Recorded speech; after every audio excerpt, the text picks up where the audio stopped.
Hello everyone, welcome back to सीरीन पाठशाला। आज मैं लेके आई हूँ आप लोगों के लिए इंग्लिश सीखने का सबसे आसान और मज़ेदार तरीका। Learn English while sleeping. सोते हुए अंग्रेजी बोलना सीखें। कैसे सीखना है? अभी अपनी आंखें बंद कर लेंगे और आराम से बहुत ध्यान से सारे सेंटेंसेस को सुनते जाएंगे और साथ साथ रिपीट भी करते जाएंगे। चलिए शुरू करते हैं। Learn English while sleeping session. सबसे पहला सेंटेंस, जल्दी उठो ताकि दिन का सबसे अच्छा तरीके से इस्तेमाल किया जा सके। Wake up early to make the most of the day. Make the most of the day का मतलब होता है सबसे अच्छा इस्तेमाल करना दिन का, मतलब दिन में ज्यादा से ज्यादा प्रोडक्टिव काम करना। Wake up early to make the most of the day. मुझे उस नई फिल्म को देखना है जिसके बारे में सब बात कर रहे हैं। I need to check out that new movie everyone is talking about. I need to check out that new movie everyone is talking about. चलो इस सप्ताह इन पर कॉफी के लिए मिलते हैं। Let's catch up for coffee this weekend. Let's catch up for coffee this weekend. वह हमेशा बातचीत में अपने मुंह मियाँ मिट्ठू बनने का प्रयास करता है या करती है। अगर लड़की के लिए बोल रहे हैं, ठीक है। वह हमेशा बातचीत में अपने मुंह मियाँ मिट्ठू बनने का प्रयास करता है।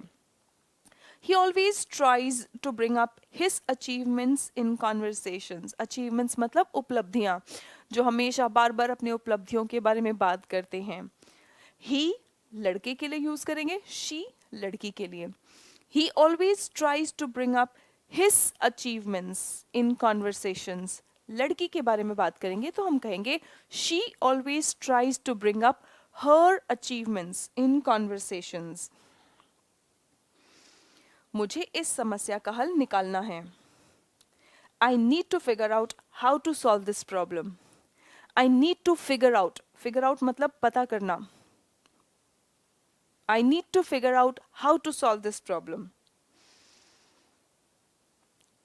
अनपेक्षित परिस्थितियों के कारण मीटिंग रद्द हो गई। The meeting got called off. Called off मतलब रद्द होना। Due to unforeseen circumstances. Unforeseen circumstances. अनपेक्षित परिस्थितियां, unforeseen circumstances. जाने से पहले बत्तियां बंद करना मत भूलना। Don't forget to turn off the lights before leaving. Don't forget to turn off the lights before leaving. परियोजना अगले हफ्ते तक टल गई। परियोजना अगले हफ्ते तक टल गई। The project got carried over to the next week. The project got carried over to the next week. आप the project got postponed to the next week भी कह सकते हैं। क्या तुम घर जाते समय कुछ किराने का सामान लेकर आ सकते हो? Can you pick up some groceries on your way home? On your way home का मतलब है घर जाते समय। On your way home घर जाते समय। उसको इस निराशा को भूलकर आगे बढ़ने की जरूरत है। She needs to get over the disappointment. Get over the disappointment. निराशा को भूलना। She needs to get over the disappointment and move on. Move on मतलब आगे बढ़ना। She needs to get over the disappointment and move on. बारिश के कारण meeting बुलाई गई है।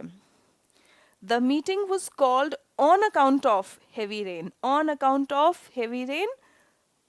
बारिश के कारण, बारिश के कारण। On account of heavy rain. बारिश के कारण। The meeting was called on account of heavy rain. मैं काम के बाद तुम्हारे घर आऊंगा। I'll drop by your place after work. I'll drop by your place after work. कृपया रुकिए, मैं आपके कॉल को ट्रांसफ़र करता हूँ. Please hold on. I'll transfer your call. Please hold on. I'll transfer your call. उसने एक स्वस्थ जीवन शैली के लिए धूम्रपान छोड़ने का निर्णय किया. She decided to give up. Decided to give up. Smoking for a healthier lifestyle. Decided to give up. Smoking for a healthier lifestyle. Healthier lifestyle, स्वस्थ जीवन शैली. Decided to give up. त्यागने का निर्णय किया. She decided to give up. give up मतलब त्यागना, कोई काम करना बंद कर देना. She decided to give up smoking for a healthier lifestyle.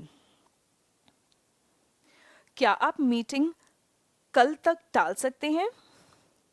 Can you put off the meeting until tomorrow? Can you put off the meeting until tomorrow? मैं हमारी साप्ताहिक टीम मीटिंग्स का बड़ी बेचैनी से इंतज़ार करता हूँ या करती हूँ. I always look forward to our weekly team meetings. I always look forward to our weekly team meetings. चलो ब्रेनस्टॉर्मिंग सत्र के लिए मिलते हैं. Let's get together. Get together मतलब इकट्ठे होना. हम फैमिली गेट टुगेदर करते हैं, फ्रेंड्स गेट टुगेदर करते हैं, right? Let's get together for a brainstorming session. Brainstorming session वो सेशन होता है जहाँ पे बहुत सारे लोग इकट्ठे होके किसी एक मुद्दे पर बात करते हैं, कोई सोल्यूशन निकालने के लिए, कोई हल निकालने के लिए, कोई तरीका, कोई नया मेथड ढूंढने के लिए. सब अपने अपने आइडियाज जहाँ पर देते हैं, ब्रेनस्टॉर्मिंग सेशन कहते हैं उसे. Let's get together for a brainstorming session. नई नीति अगले कुछ महीनों में धीरे धीरे लागू होगी. नई नीति अगले कुछ महीनों में धीरे धीरे लागू होगी. The new policy will phase in. Phase in का मतलब होता है धीरे धीरे लागू होना. धीरे धीरे लागू होना. Phase in gradually. Over the next few months. आने वाले कुछ महीनों में, अगले कुछ महीनों में, over the next few months, the new policy will phase in gradually over the next few months. The new policy will phase in gradually over the next few months. मुझे कल तक उस प्रस्ताव पर आपसे फिर से बात करना होगा. I need to get back to you on that proposal by tomorrow. I need to get back to you on that proposal by tomorrow. आइए कार्यों को छोटे छोटे हिस्सों में बांट लें ताकि उन्हें आसानी से संभाला जा सके. Let's break up the tasks to make them more manageable. Let's break up the tasks to make them more manageable. उसने अपने पहले के कथन से पीछे हटना पड़ा. उसे अपने पहले के कथन से पीछे हटना पड़ा. He had to back down from his earlier statement. Earlier statement पहले जो उन्होंने कहा था, पहले के कथन से उन्हें पीछे हटना पड़ा. मतलब एक तरह से अपने शब्द वापस लेने पड़े. He had to back down from his earlier statement. He had to back down from his earlier statement. Company ने पुराने सॉफ्टवेयर को धीरे धीरे बंद करने का निर्णय लिया. अभी थोड़ी देर पहले आपने सेंटेंस देखा था, धीरे धीरे लागू करना. नई नीति को धीरे धीरे लागू करना, उसे क्या कहते हैं? एक बार कमेंट बॉक्स में बताएंगे. धीरे धीरे लागू करना. अब हम देख रहे हैं धीरे धीरे बंद करना. कंपनी ने पुराने सॉफ्टवेयर को धीरे धीरे बंद करने का निर्णय लिया. The company decided two phase out the outdated software. Outdated मतलब जो चीज पुरानी हो चुकी है. The company decided to phase out the outdated software. कृपया अपनी प्रस्तुति जारी रखें, हम सुन रहे हैं. Please carry on with your presentation, we are listening. Please carry on with your presentation, we are listening. उन्होंने बुरे मौसम के कारण इस इवेंट को रद्द करने का निर्णय लिया. They decided to call off the event due to bad weather. Call off का मतलब होता है रद्द करना. Put off का मतलब होता है टालना. हमने कैंसिल नहीं किया है, हमने टाला है, पोस्टपोन किया है. Put off, postpone. Call off मतलब cancel. They decided to call off the event due to bad weather. मैं बाद में आपसे चेक इन करूंगा कि परियोजना कैसे बढ़ रही है या कैसे आगे चल रही है. I'll check in with you later to see how the project is progressing. I'll check in with you later to see how the project is progressing. क्या तुम पार्टी के लिए एक उपयुक्त पहनावा चुन सकते हो? अब देखिए, इन सेंटेंसेस को आप अपने अकॉर्डिंग ढाल सकते हैं. पार्टी में जाना है तो पार्टी के लिए, शादी में जाना है शादी के लिए, इंटरव्यू में जाना है इंटरव्यू के लिए, मीटिंग में जाना है मीटिंग के लिए. क्या तुम पार्टी के लिए एक उपयुक्त पहनावा चुन सकते हो? Can you pick out a suitable outfit for the party, for the meeting, for the interview, for the wedding? Right? Can you pick out a suitable outfit? Pick out मतलब चूज करना, चुनाव करना. Can you pick out a suitable outfit for the party? मैं meeting के बाद documents तुम्हारी मेज पर रख आऊंगा. मैं मीटिंग के बाद डॉक्यूमेंट्स तुम्हारी मेज पर रख आऊंगा. एक बार कोशिश करेंगे, आप भी कोशिश करेंगे ये सेंटेंसेस बनाने की. I'll drop off the documents at your desk after the meeting. I'll drop off the documents at your desk after the meeting. कितने बच्चे इसको डेस्क बोलते हैं? ये डेस्क नहीं है, desk. Desk. I'll drop off the documents at your desk after the meeting.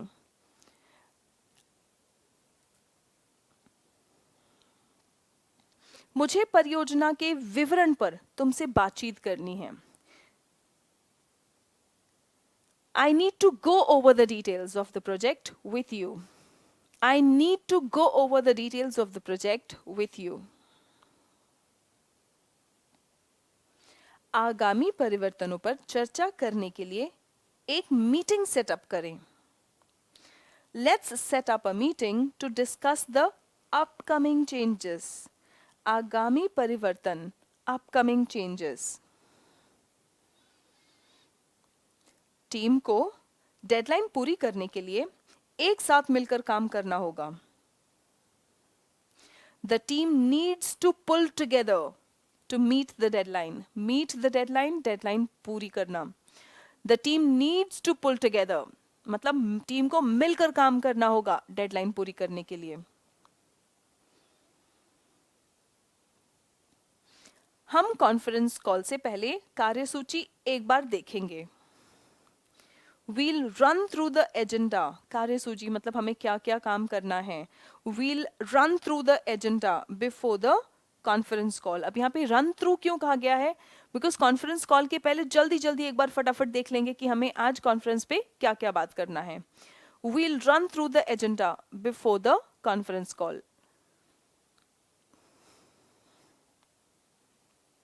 प्रबंधक ने अनावश्यक खर्चों में कमी करने का निर्णय लिया. प्रबंधक, manager. The manager decided to cut back on unnecessary expenses.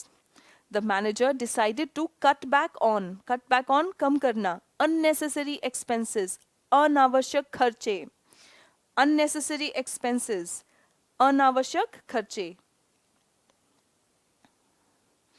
मैं मीटिंग के मिनट्स में तुम्हारी सुझावों को नोट कर लूंगा.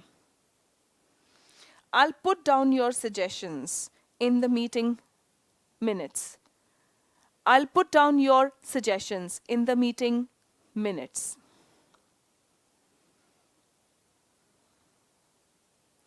उसे ग्राहक की मांगें माननी पड़ी. उसे ग्राहक की मांगें माननी पड़ी. मुझे मम्मी की बात माननी पड़ी. मुझे अपने फ्रेंड की बात माननी पड़ी. मुझे अपने बच्चों की बात माननी पड़ी। इस बात को हम कैसे कह सकते हैं? देखिए, इस एक सेंटेंस से आप अपने कॉन्टेक्स्ट के अकॉर्डिंग, अपनी ज़रूरतों के अकॉर्डिंग हर तरह के सेंटेंसेस बनाना सीखेंगे। He had to give in to the demands of the client. He had to give in to the demands of his wife. He had to give in to the demands of his parents. He had to give in to the demands of his children. चलो team के सदस्यों के बीच की गलतफहमी को दूर करें। Let's sort out the misunderstanding. Sort out the misunderstanding यानी गलतफहमी दूर करना. Sort out मतलब solve करना. Let's sort out the misunderstanding between the team members. Company ने अगले महीने एक नए उत्पाद को लॉन्च करने की योजना बनाई है. The company plans to roll out a new product. Roll out a new product. Roll out मतलब लॉन्च करना. The company plans to roll out a new product next month. आप लॉन्च भी कह सकते हैं, लॉन्च, रोल आउट. वोकैबुलरी हम जितना ज़्यादा सीख लेते हैं उतना अच्छा होता है. The company plans to roll out a new product next month. मैं अपनी लंच ब्रेक के दौरान तुम्हारे कार्यालय में आऊँगा. I'll drop in at your office during my lunch break. I'll drop in at your office during my lunch break. उसने अपने आहार से शुगर को बाहर करने का निर्णय लिया. She decided to cut out sugar. जो चीज़ हमें हमारे लिए अच्छी नहीं है, जैसे शुगर अच्छा नहीं है तो cut out sugar from her diet. She decided to cut out sugar from her diet. मुझे अगले हफ्ते ग्राहक के साथ एक मीटिंग तय करनी है. I need to fix up a meeting with the client next week. I need to fix up a meeting with the client next week. I need to fix up a meeting with the client next week. मेरी car कार्यालय की ओर जाते हुए बिगड़ गई. कार्यालय की ओर जाते हुए रास्ते में बिगड़ गई. My car broke down on the way to the office. Break down. अगर कोई भी कार, मशीन ब्रेक डाउन हो रही है मतलब वो खराब हो जा रही है, चलते चलते बीच में खराब हो जा रही है. My car broke down on the way to the office. On the way to the office. Office जाते समय. On the way to the office यानी कि ऑफिस जाते समय. All right, students. So these were the sentences for today. हमेशा याद रखना, success is not how high you have climbed but how you make a positive impact. And remember, आप चाहे English बोलना सीखना चाहें, चाहे कोई भी स्किल डेवलप करना चाहे या लाइफ में कोई भी प्रॉब्लम सॉल्व करना चाहे, अपने ऊपर विश्वास रखना एंड अपने आप को याद ज़रूर दिला लेना, I can and I will. और इसी के साथ हम लोग इस सेशन को एंड करते हैं. आज हमने जितने भी सेंटेंसेस डिस्कस किए, इनमें आपको बेस्ट सेंटेंस कौन सा लगा है या कोई ऐसी वोकैबुलरी जो आपको बहुत अच्छी लगी, वो आप कमेंट करके ज़रूर बताएंगे. Thank you so much. जय हिंद.